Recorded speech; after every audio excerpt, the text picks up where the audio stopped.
Welcome to Dialing In Your Coffee Business, where we help cafe and roastery owners build a healthy coffee business that takes great care of people, including them.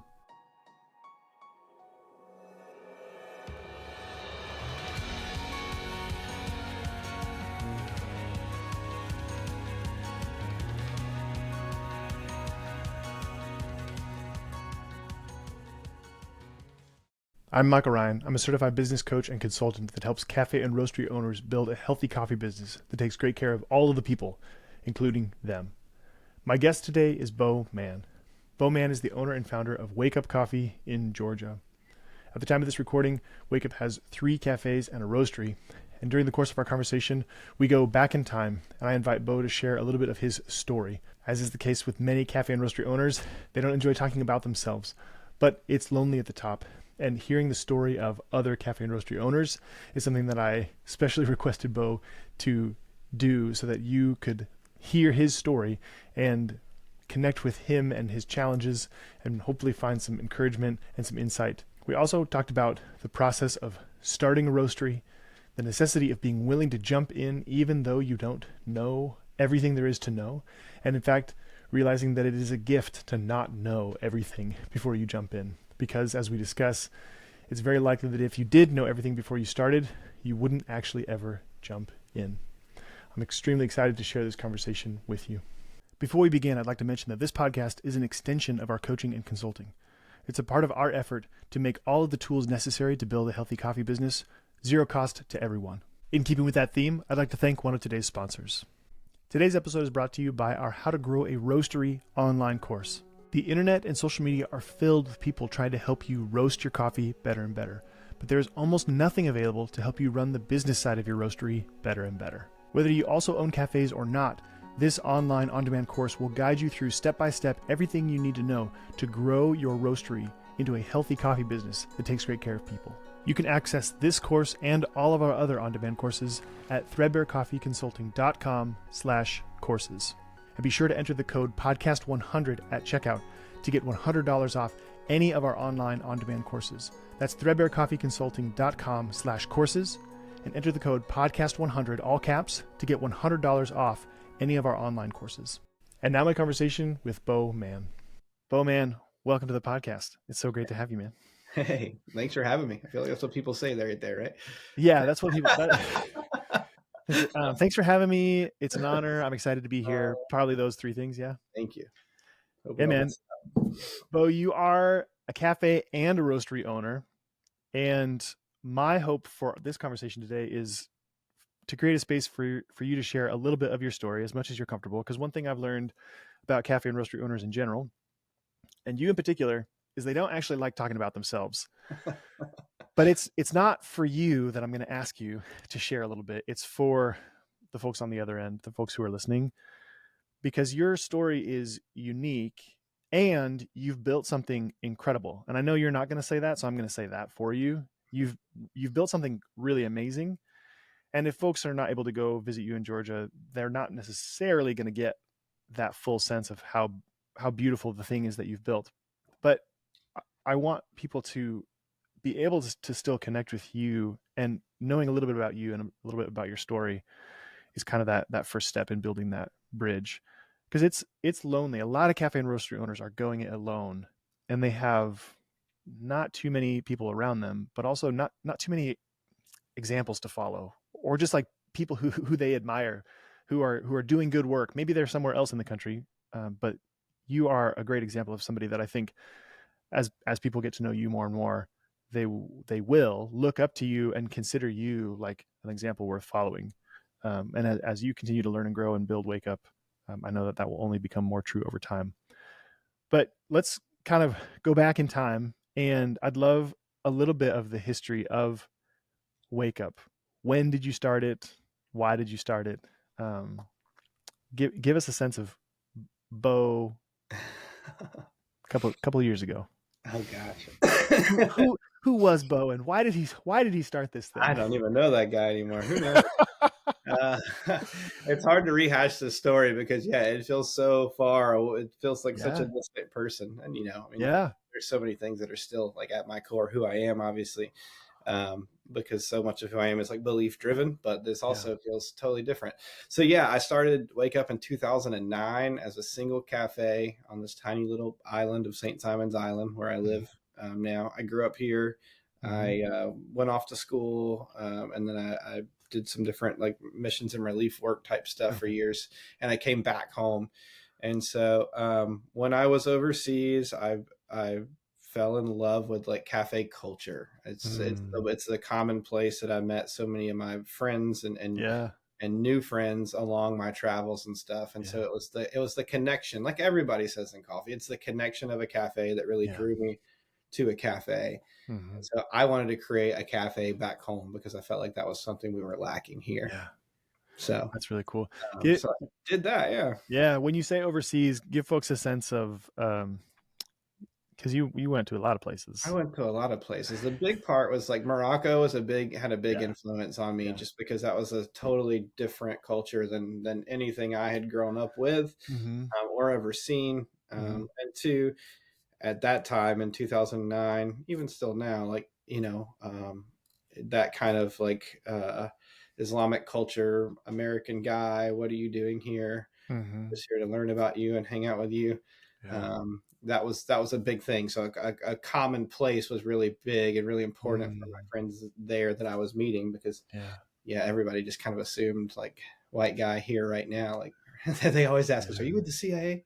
I'm like, no, man. That's I'm just a wild. cultural exchange student. I'm just here to learn about Y your culture and hang out. Yeah. And, Yeah. it was a ton of fun. I spent time in South Africa, spent time in Kenya, Mhm. spent some time in Haiti. Uh, Mhm. spent yeah, just a few, just to name a few. So it was influential. It was great. It changed my perspective. It changed. I think Yeah. everybody should do it when they're young. You know, Yeah. it changed my perspective of the world forever. Yeah. Yeah. And yeah, I want my kids to do that. Yeah. So That's awesome, man. Yeah, any version of that is so powerful. I did a semester in Spain, and even that um, was was really just seeing the world through the eyes, through the lens of somebody else, and it's really powerful if you can do it for long enough. So it takes more than like 3 days, in my experience. Yeah, be right, there for long enough to kind of start seeing things the way that the folks you're meeting see them is really for really powerful. sure. That's cool. Yeah, it So was great.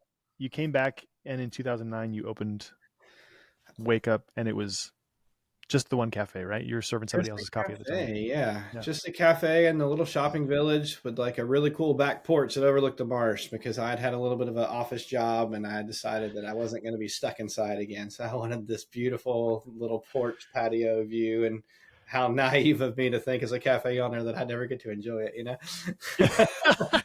I did a lot of running back and forth, bringing drinks out there and stuff, but I very feel like rare. there's nothing more southern than a back patio that overlooks a Oh marsh. yeah, oh for sure. It does. It feels really southern, doesn't it? I think about Yeah, like any of those Nicholas Sparks movies or things, you know, where it's exactly. like Yeah, but it is that like that's what this area of the country looks like. So yeah, it was. eating hummingbird cake and drinking your coffee. We did. We served hummingbird cake, man. We really did. I'm Did proud. you really? Oh Oh, my! for sure, man. We had these old little Southern ladies that were doing a ton of baking for us. At the time, we Yes, didn't do any baking in house at first, and so yes. oh yeah, man, hummingbird cake. It was a staple. Pecan Ah, pies, key lime pies, man. yeah. It was Southern coffee at its finest, and a fair trade store nonetheless too. We had a retail store as well, Oh so we were yes. like half retail store, half cafe, because that Yeah. was yeah, that was another thing that like had Yeah. grown a lot of interest in from my travels. So Yeah. it was weird, man. It was like the That's Cracker cool. Barrel of Southern coffee. The So Cracker Barrel of Southern coffee. you Sounds a walk in, little more sophisticated than that. you walk into the front, and there's like retail stuff that like grabs you in. You know, while you're waiting Yeah. on your coffee, you're buying junk that you don't I need. love it. That was awesome. It's great. That's awesome. Where did the name Wake Up come from? I know you've shared with me before, but Okay. for the sake of our listeners, where did that name come from, and what was the driving force behind it? Man, you're hitting deep here. So I told you I wanted you to go back. I know I you're wanted you to making me reconnect with your 2009 self. digging stuff up. So my Yeah. 2009 self. So when I was in college, a lot of what inspired my travels after my first job and after college was Yeah. the idea that I had this idea in college for this this T-shirt brand that like Mm, was basically drawing awareness and bringing awareness to people yeah. about issues that were happening. I was really big into like just like everybody in college, learning about social justice Of or course. injustices around the world, things like Yeah. that. Yeah. And so the idea back then was like, hey, let's create this idea where we wake people up to the issues, let Yeah. them know that there's a billion people in the world without clean drinking water. I don't know what that statistic is anymore. I haven't looked it up. I probably should.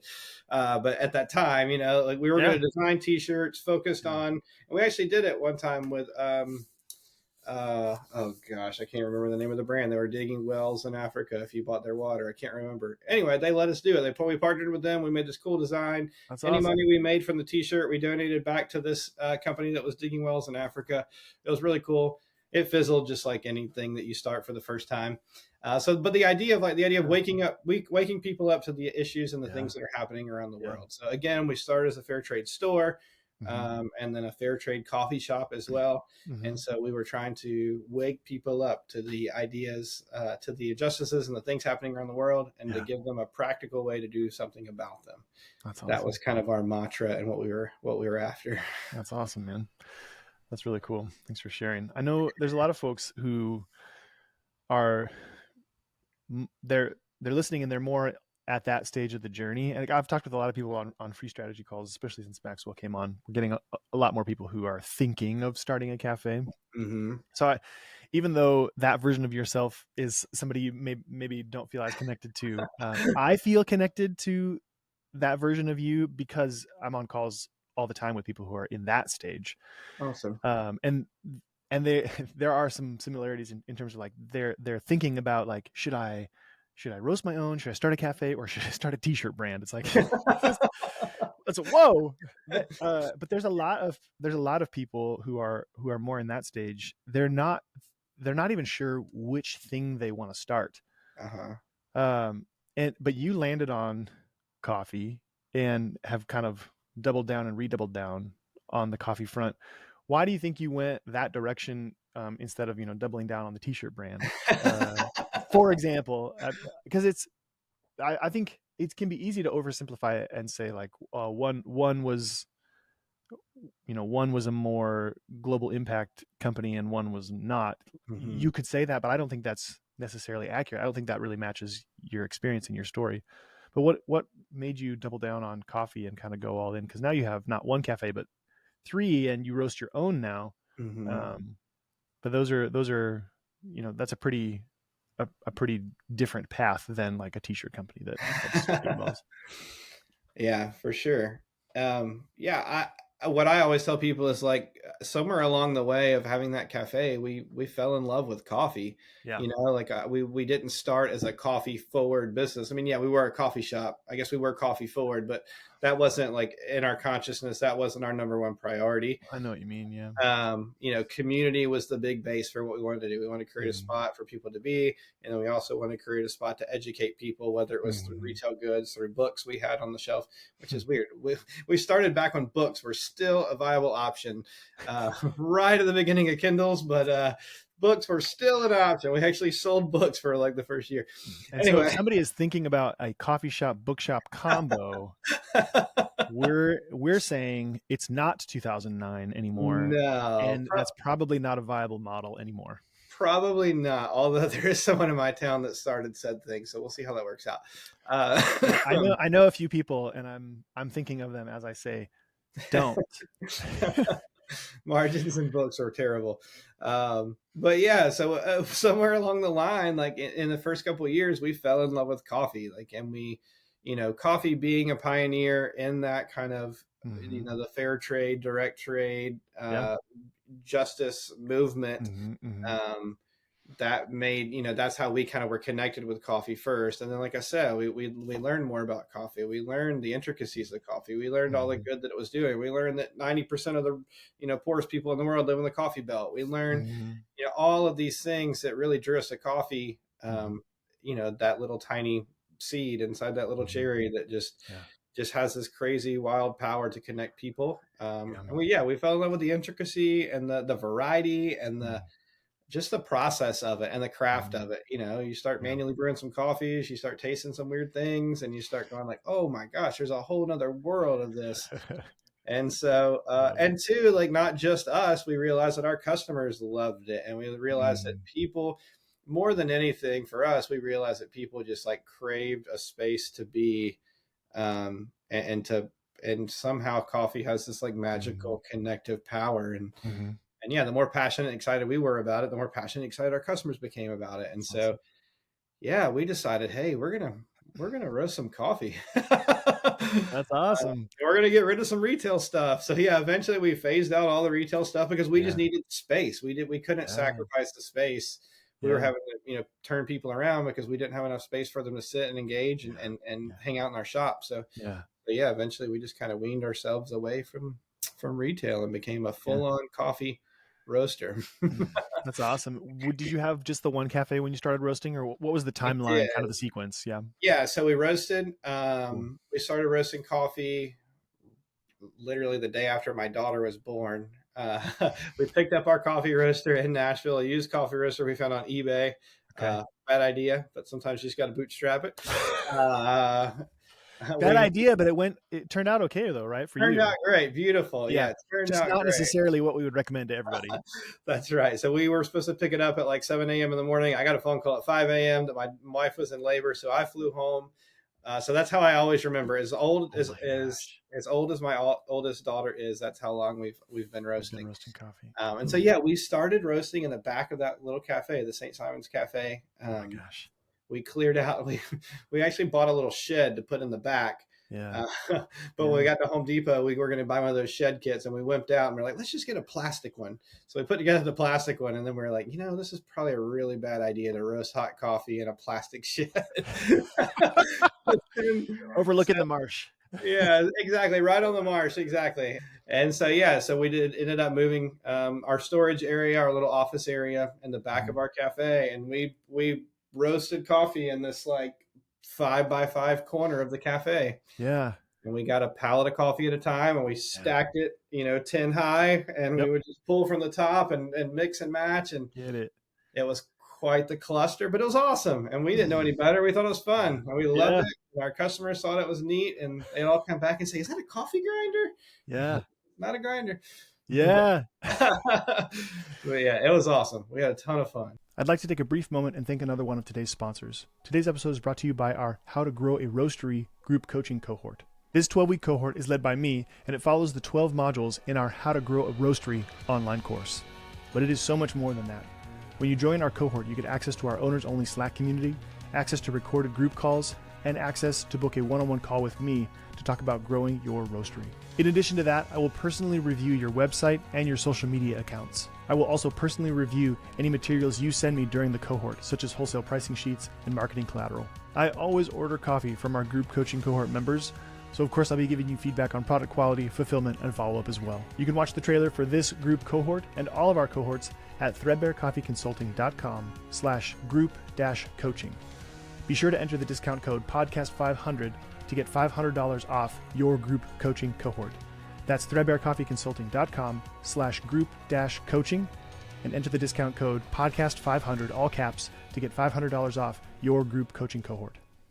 That's really cool. You said something just now that I think is a beautiful recurring theme that people who haven't jumped in, they don't Mm-hmm. often realize. You said we didn't know what we were doing. We thought it was fun. That I have heard versions of that like hundreds, maybe even thousands of times at this point. And I think that's such a beautiful like synopsis of this journey. Mm-hmm. I'm all for doing like due diligence, research, and yada yada yada, but that willingness to jump in and figure it out, and that okayness with like we didn't know what we were doing. Nobody Yeah. told us this was a terrible idea. I'm at the point in my journey where I would almost say like that's a necessary ingredient Yeah.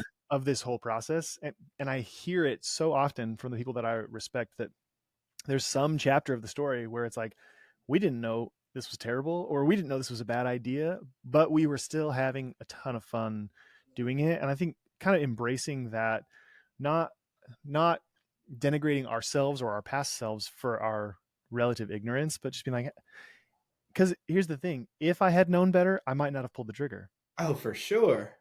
For And sure. there's so many things like that in life where it's like, well, if I had known how hard it was going to be, I probably wouldn't have started. But that, I think, is the beauty of ignorance in this context. I don't mean Yeah, perpetual ignorance, but just that, like, hey, naivete, like, I didn't know, but if I had, I might not have done it. And then where would we be? for sure. And I think that's such a cool thing to remember, to highlight, but also just to kind of honor that, to a certain extent, that not knowing is part of why we're able to pull the trigger on something, why we're able to jump in. Yeah, And if we knew better, we might not do the thing, and then it would never happen.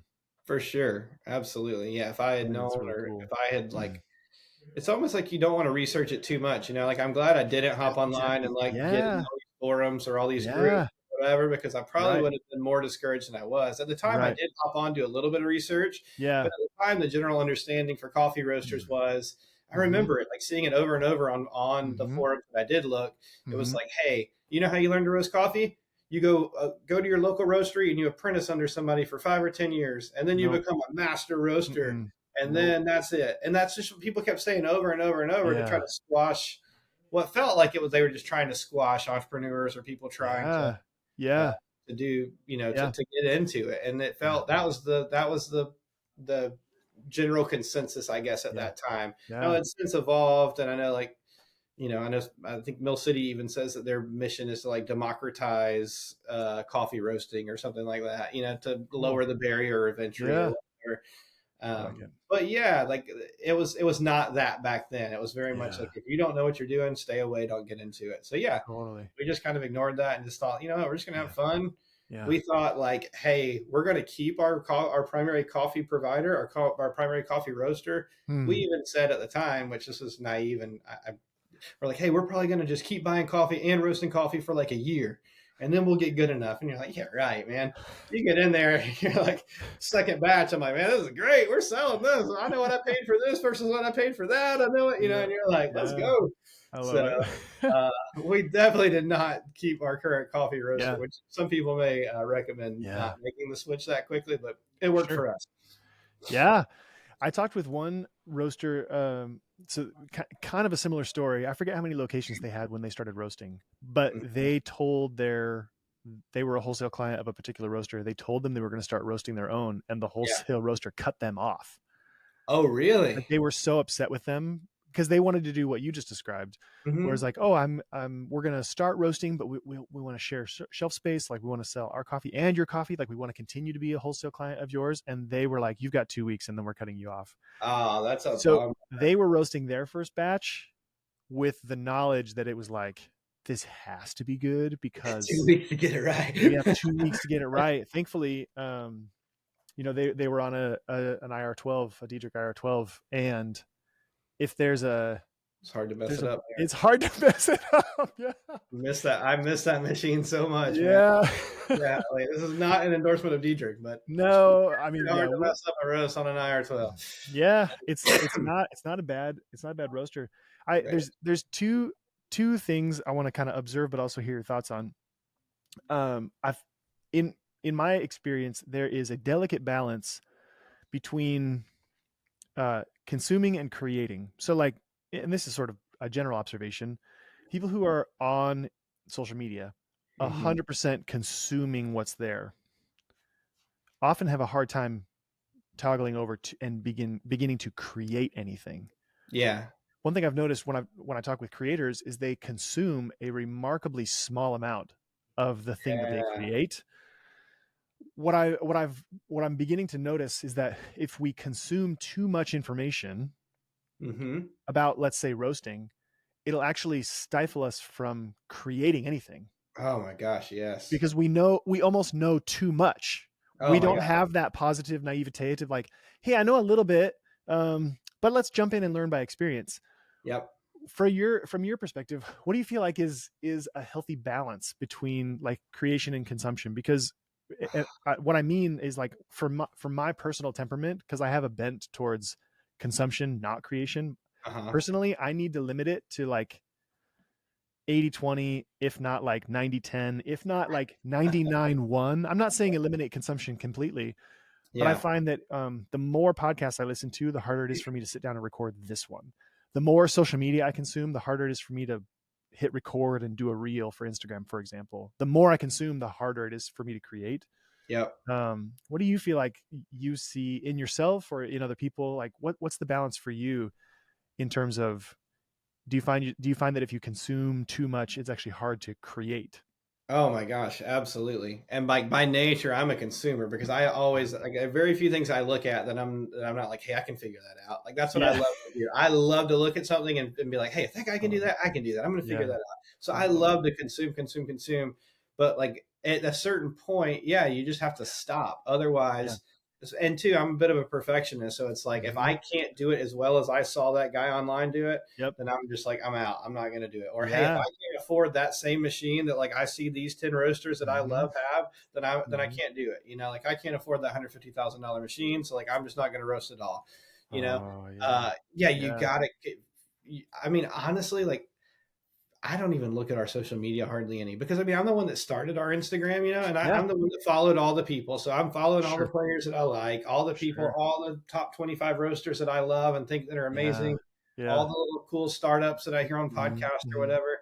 And Yeah. yeah, everything they do is just so darn cool. And it just Yep. makes me feel tiny and like I can just never do that.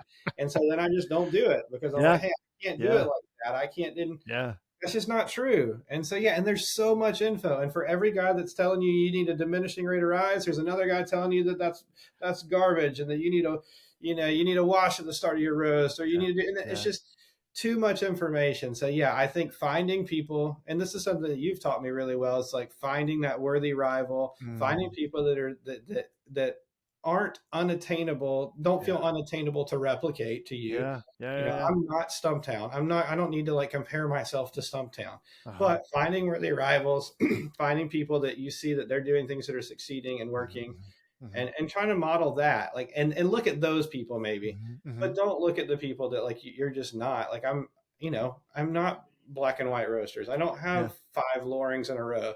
But and eventually too, when you become more confident in who you are, Mm-hmm.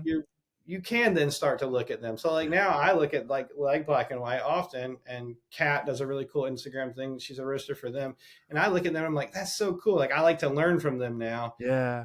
but I'm able to filter out stuff. So yeah, you can't fill your head with too much. Find 2 or 3 worthy rivals that you want to Yeah. be like, I or love people it. that you trust in the Yeah. process that kind of say the same thing over and Yeah. over Yeah.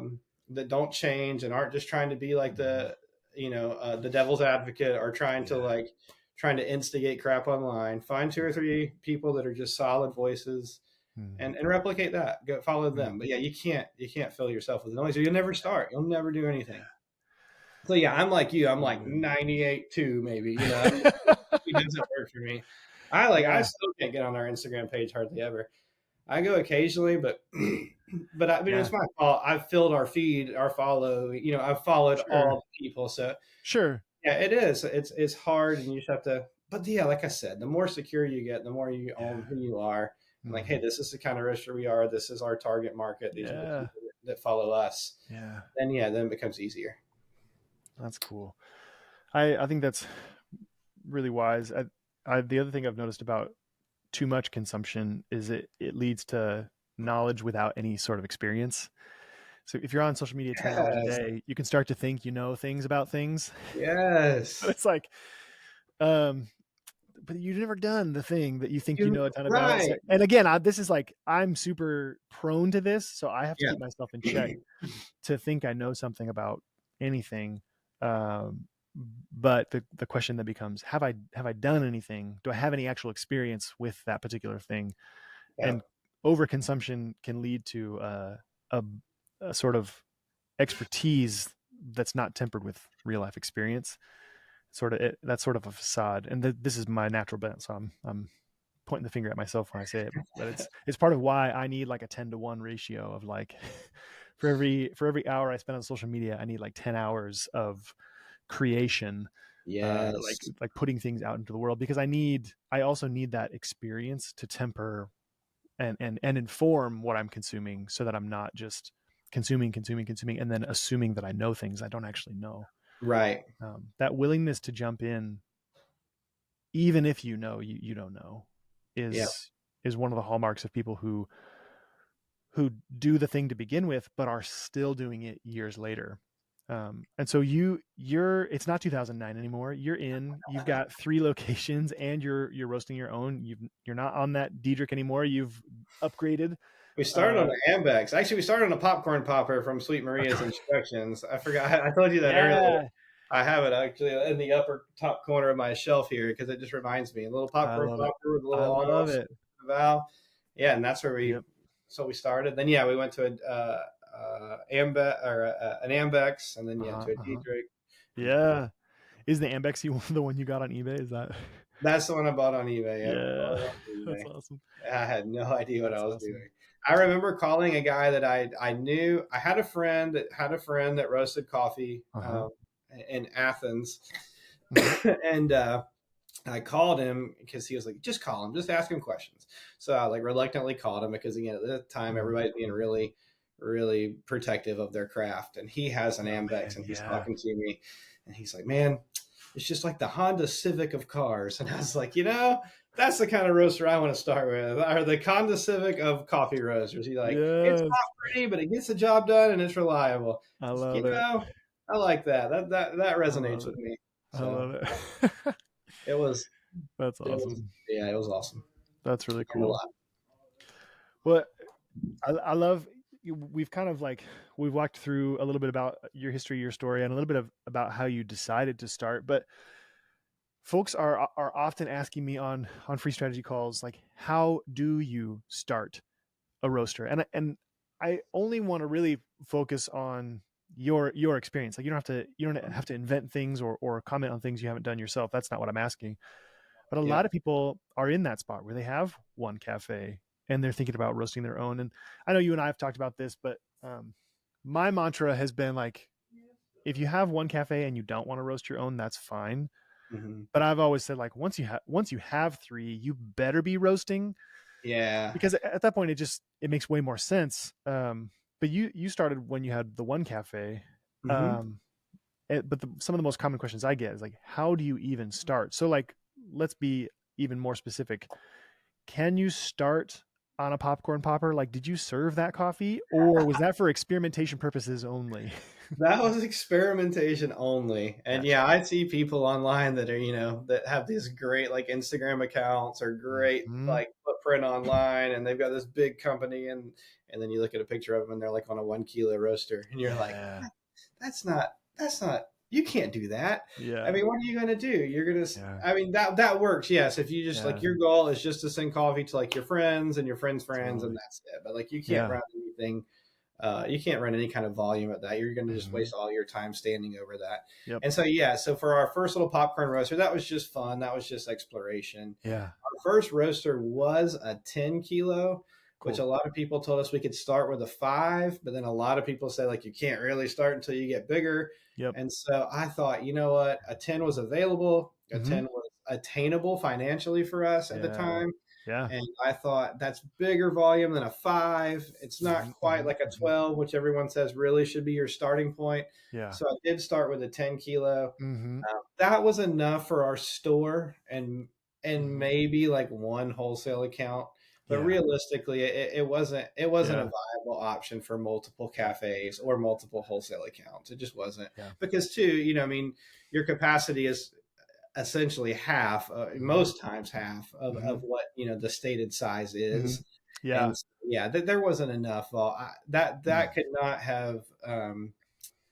have kept up with our demand for Yeah. multiple cafes, which is why Yeah. as soon as we opened a second cafe, we got a bigger roaster. We did Yeah. upgrade to a Diedrich IR12, Hmm. which comparatively, honestly, had a little bit bigger batch size than 50% for us, Yeah.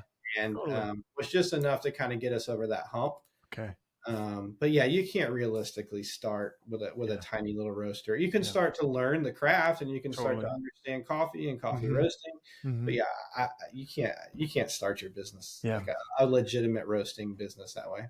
Yeah, that's one of the hardest things to communicate to folks, and But you it's don't want part to of hear that either, you know? And like as a right, cafe owner too, I didn't want right, to hear like you shouldn't buy used equipment. Don't buy any used equipment. yeah, And I just kept saying like, no, you're wrong, you're wrong, you're wrong. I did buy used equipment because I thought everybody was wrong because I think I can figure everything out, like I said earlier, and yeah, I was wrong. But I yeah, also understand, and when I talk to wholesale customers now, I say, I yeah, understand that you think you can't do it. I remember feeling like there's no way. You don't understand. You have a yeah, warehouse. You don't understand what it's like to not be able to afford a $10,000 espresso machine. Like I yeah, can't afford it. But I promise you, you'll spend way, way, way more than $10,000 over the next 3 years yes, fixing that broken espresso yes, machine that you got from some guy on Marketplace or whatever. yeah, And yeah, so, yeah, it's hard. I know yeah, that it's hard when people say to you, like, I can start on this.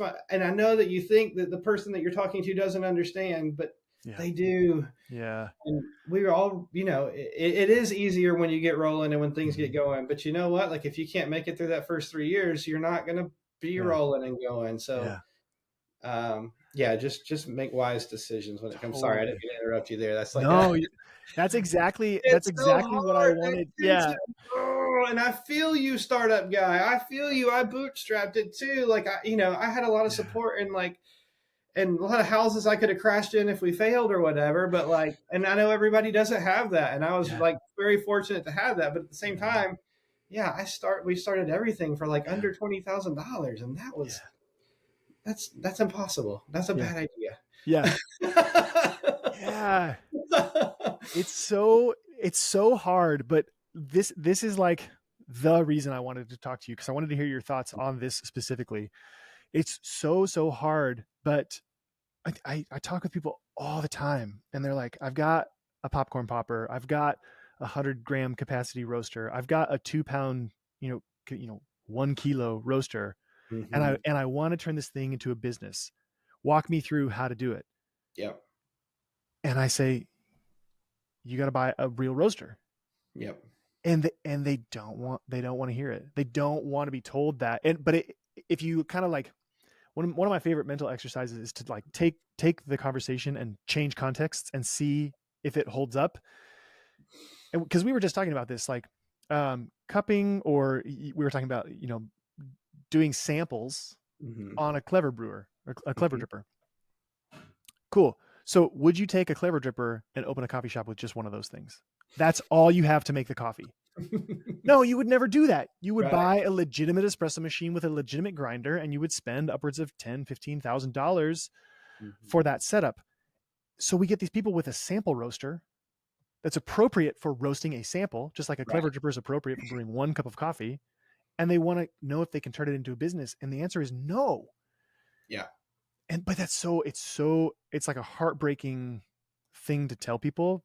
Right. But if they want to make it a legitimate business, um, even a 10 kilo is pushing it as far as size Mhm. goes. I was just talking with one person, and they sent me a sample of coffee, or I ordered a sample of their coffee after a free strategy call, and it was a medium to dark roast, so it turned out okay. But then I ordered one of their light roasts, and it was so underdeveloped, and I DM'd them. I was like, hey, the medium dark roast was pretty good, but this light roast, like, what are you roasting on, and what's the batch size, what's the capacity? And they're like, oh, it's a really really high density Columbia, and it's a 2 pound batch on a 2 pound roaster.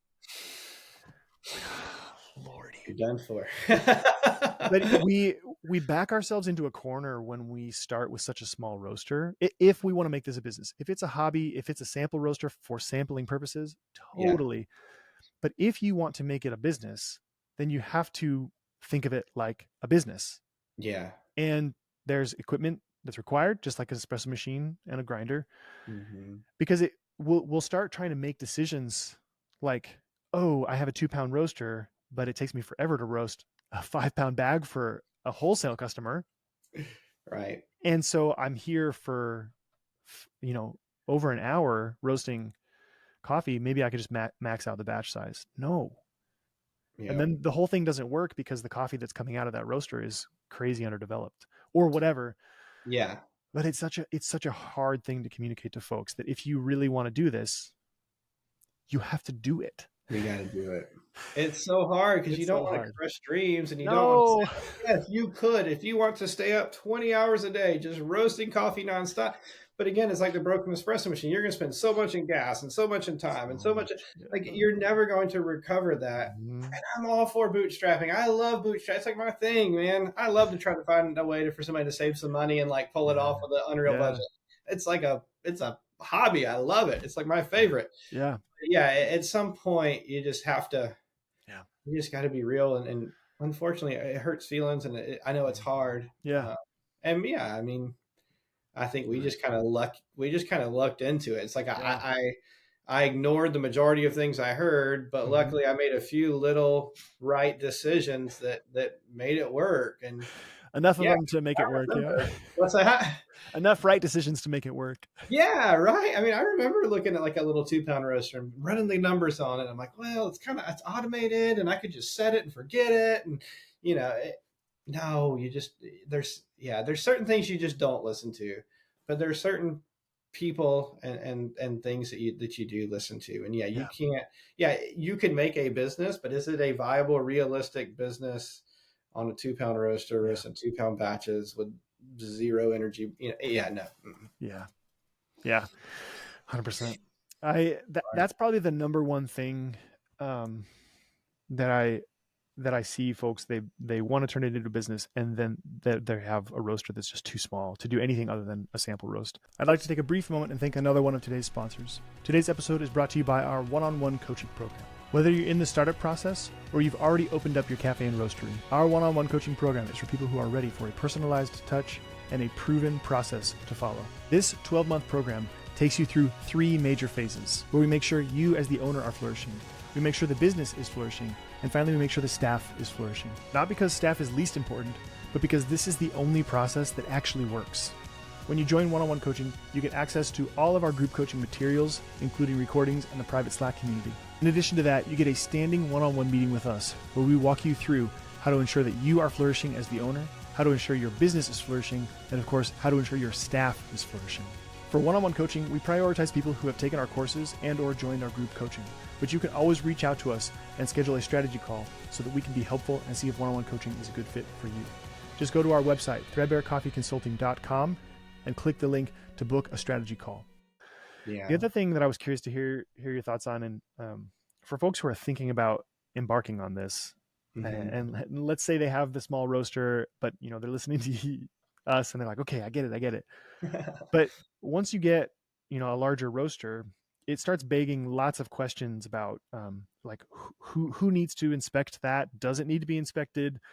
Are there licenses? The health department that might inspect a cafe is not necessarily going to inspect a roastery. What are some of the things people should be aware of in general, that like places to go to get the answers to some of these questions? Because I know it's different state by state and county by county. I get that, but like, do they need to call the health department? We're talking just for roasters right now. Like, who do they even need to call? Yeah, you and I talked about this, I think, last week a little Yeah. bit. So part of my story is like, if anything, if I've learned anything about starting businesses uh, or cafes or roasteries or whatever, it's almost like the less amount of questions you ask to an authority figure, the better. It's almost better to ask for forgiveness and ask for permission, Yes. especially in this weird coffee roasting world, Yep. because it's such a and it's getting a little more popular. Don't get me wrong, but like, Totally. how many coffee roasters are in your town? Yep. Probably zero. Yep. And so, your building department really doesn't know much about it. What is that thing? What does it do? Right. It's essentially a drum that turns around that has an open flame underneath it. Okay, well, is it like a gas fire log? If it's like a gas fire log, then it's in this classification. Totally. If it's like a convection oven for a restaurant, it's over here. Well, really, like, what's Mhm. it's they most people don't know. Yeah. Most people, like most inspectors in your area, Most don't inspectors don't know. yeah, most inspectors don't know Exactly. what to qualify it as. Yes. And Yes. so you're almost better off following the recommendations from the manufacturer, which sometimes Mhm. those can be like way over the top because they're writing that spec for a place out in California. Yep. And California people, they know because they're roasteries, lots of roasteries. They have way stricter environmental regulations. Yep. Afterburners are required, things like that. You can't even Um, breathe the same air. Yeah, right. You got to have a mask on in a lot of roasting facilities Hmm. there. You have Just to section it off. If you have a roaster in a cafe, the roastery has to be in like a sealed room oh my gosh. in Yeah, and California. we talked to somebody on one of our calls. Someone like in grinding has to be in a separate area Yep. or something, right? Yeah. Um, which Yep. that makes actually a little bit of sense to me. Anyway, what I would say is Yeah. again, going back to worthy rivals, if you don't have a coffee roastery in your town, go Hmm. to the next town over. Go to the closest location where Yes. there is a roastery. So Look at their smart. configuration. Do they have Yes. single wall stack? Do they have a double wall stack? Are they allowed to use, clipped um, like Nordfab type ductwork? Because let me tell you, if you can clip it off and remove it easily, you'll be very, very grateful that you did because Yep. you need to clean your stack often. Yep. You need to clean your roastery often or Yeah. your roaster often. A lot of Yeah. things, the easier you can make maintenance on yourself, the better. So for Yes. us, like a lot of manufacturers recommend double wall, but we have a fire rated roof opening, Hmm. or it's not a flammable material, so Gotcha. we're able to use a single wall through that material, and we're able to use the clip off single wall ductwork. Yeah. Again, I kind of had to write that spec and make it Yep. make sense to my local inspector, and they were like, Yeah. oh, okay, cool, that makes sense, perfect. Yeah. So yeah, Yeah. go to your worthy rivals, see what they're doing, So and good. kind of base your plan based off Yeah. of what those people in your area are doing. Maybe Hmm. don't just go with a blank slate and a Hmm. specification sheet to your local authority and say, hey, I'm going to Yep. put this in. Have Totally. a plan. I'm going to put this in. This is what I'm going to do. Hmm. This is what is recommended. Yeah. That's what I would do personally. Yeah. And I'm not saying I love it. maybe that doesn't work in your area, but that seems to have proven Yeah. to work for Yep. us. Yeah. And I so think I think that's super wise. Yeah. yeah, I you just kind of have to ask for forgiveness if you mess Yeah. up. And if you mess up, like, hey, that single duct's not going to work. Okay, Yeah. great. You need a double duct Yep. to go through your penetration. Okay, Yep. cool. You haven't wasted all your money. You just take out a little 4 foot section of the single wall duct and Exactly. you put the Yeah. double through the ceiling and then Yeah. you cap it back off and you're good to Yeah. go. Yeah. Lots of stuff, lots of misinformation and lack of info. Yep. Because yeah, as roasters, we don't want to put a Hmm. cap on our stack because we don't want any kind of back pressure. Well, Right. the inspector sees it. And he knows on every fireplace you have to have a cap because a bird's going to come in and land on it. Well, guess what? My roaster doesn't stay non-operational enough for a bird to build a nest in it. Every Right. morning I kick that thing on, and every morning it's going to blow air up the top. Like a Yeah. bird's not going to nest up there. So Yeah. again, you just got to Yeah. just kind of use common sense. Go on your Hmm. local county's webpage, and you can search kind of Hmm. building codes, and you can Yeah. just type in, like ductwork or single wall duct or double Yeah. duct or you know, finding those things. As far as Hmm. regulations in Georgia, at least, we are not inspected by our local health department. We're inspected by the Department of Agriculture. Yep. And that's actually for us a much easier inspection. Yep. Honestly, they're really great. They call Hmm. ahead of time. They let you know when they're coming. They know what they want. Yep. They want a 3 compartment sink most of the time. They want a hand sink. Hmm. You don't have to have like dump sinks like in cafes or anything. You need a mop sink.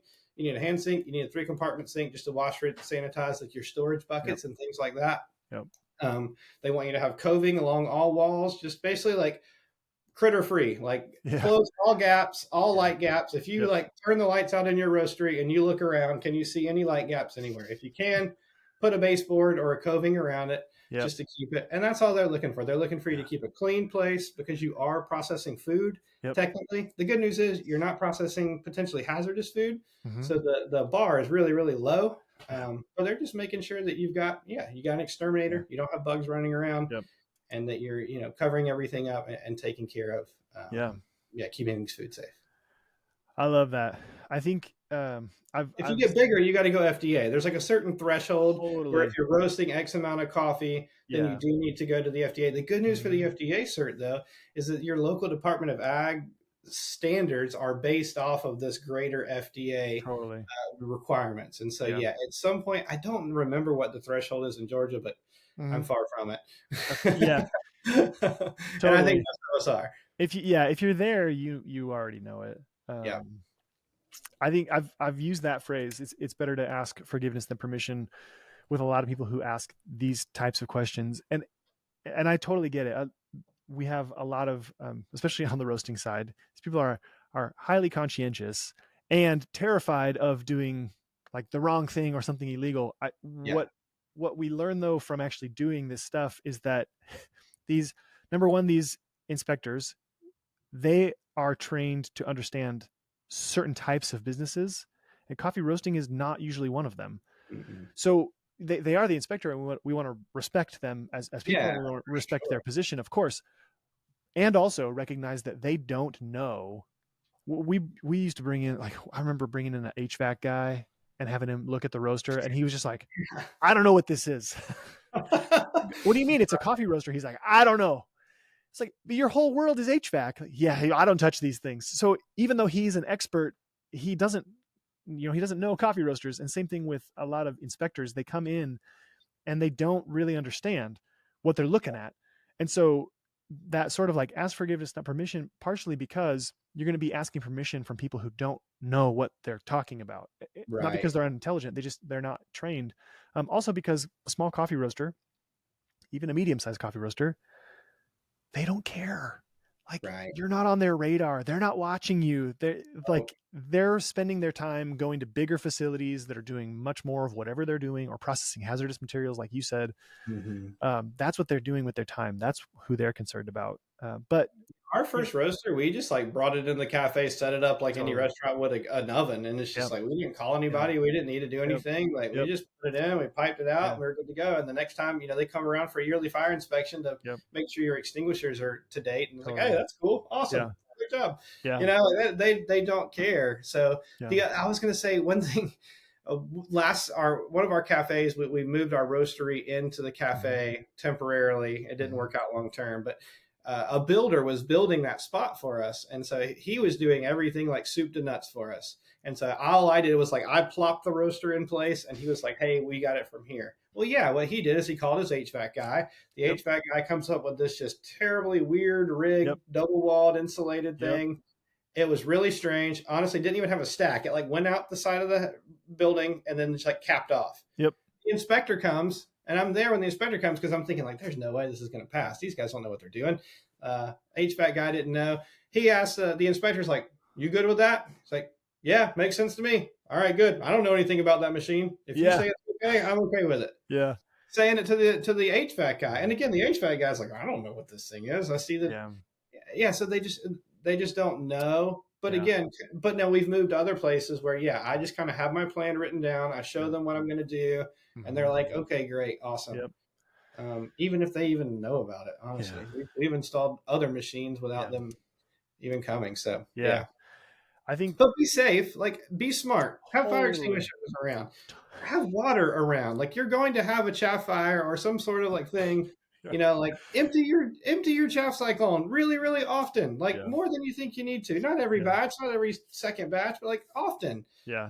Have water around so that, yeah, they Mm-hmm. don't have to come see you because you haven't caused any concern. You've Mm-hmm. been safe and smart and Yeah. practical, and Yeah. yeah. Yeah. The county website, Department of Agriculture, other roasters, and then the actual roaster manufacturer. One of the reasons I don't recommend buying a used roaster on eBay as a general rule is because then you don't have access to anybody to ask questions of. For sure. The They're way odds less are, when if you you buy work with, them. what's that? Yeah, they're just less supportive if you buy a Yeah. used one. I mean, you can call whatever company, and they're very Yeah, nice. They're kind to you, but you're not totally. going to get the kind of No, support you need as a startup. totally. Um, Yeah. It, the odds are they have at least one other roaster in your state. So they already have a sense of like, ooh, yeah, you are in this place. Here's some extra things you probably need to be thinking about. yeah, That's why I love going with some of the more established, obviously people have strong opinions about specifically which of the more established roasters, but just unestablished brand will have additional resources for you in terms of feedback, or they'll be able to say like, oh, we have one other unit in your county, so we know these things that you should be yeah, watching out for. But there's still going to be a lot you don't know until you jump in, and the willingness to jump in, even though you know that you don't know, that I think is necessary and admirable, and it's one of the things that I admire about you and your willingness to go for it, even though it's like, I know I don't have all the answers, but I'm going to go for it anyway yeah, and learn the answers along the way. And I think that's a really great trait, and it's a really good reason why I hope people follow along with your journey and learn from you and from Wake Up as you continue to learn and grow, because you are willing to kind of blaze that trail. And we need more people like that in the coffee industry, I think. So I appreciate you. I appreciate the way that you do coffee and the way that you do coffee roasting in particular. I super appreciate it. And uh, I have been drinking a mug of your coffee this whole conversation, and it's Thank you. Me too. delicious. Mine's going. Mine's gone too now. Yeah. Well, cool, Thank you. man. Well, thanks for being here. I super appreciate you being willing to take the time out of your day and share with folks your journey. And I hope, especially for people who are on that similar journey of like maybe they have a cafe and they're thinking about roasting, I hope this has been a helpful conversation. Even if you don't have a cafe, I'm guessing that a lot of the things we talked about are helpful in whatever the next right step is for you and for your journey. Bo, thanks for being here. Thanks for sharing your experience. I appreciate your time, Sure. man. Thanks for having me. It's fun. Yeah, for sure. Well, we'll take care, and we'll see you again soon. Thank you so much for joining me today for my conversation with Bo of Wake Up Coffee. If you're enjoying this podcast, please consider subscribing on YouTube. That's a great zero-cost way to support this podcast. In addition, please subscribe to the podcast on Apple and Spotify.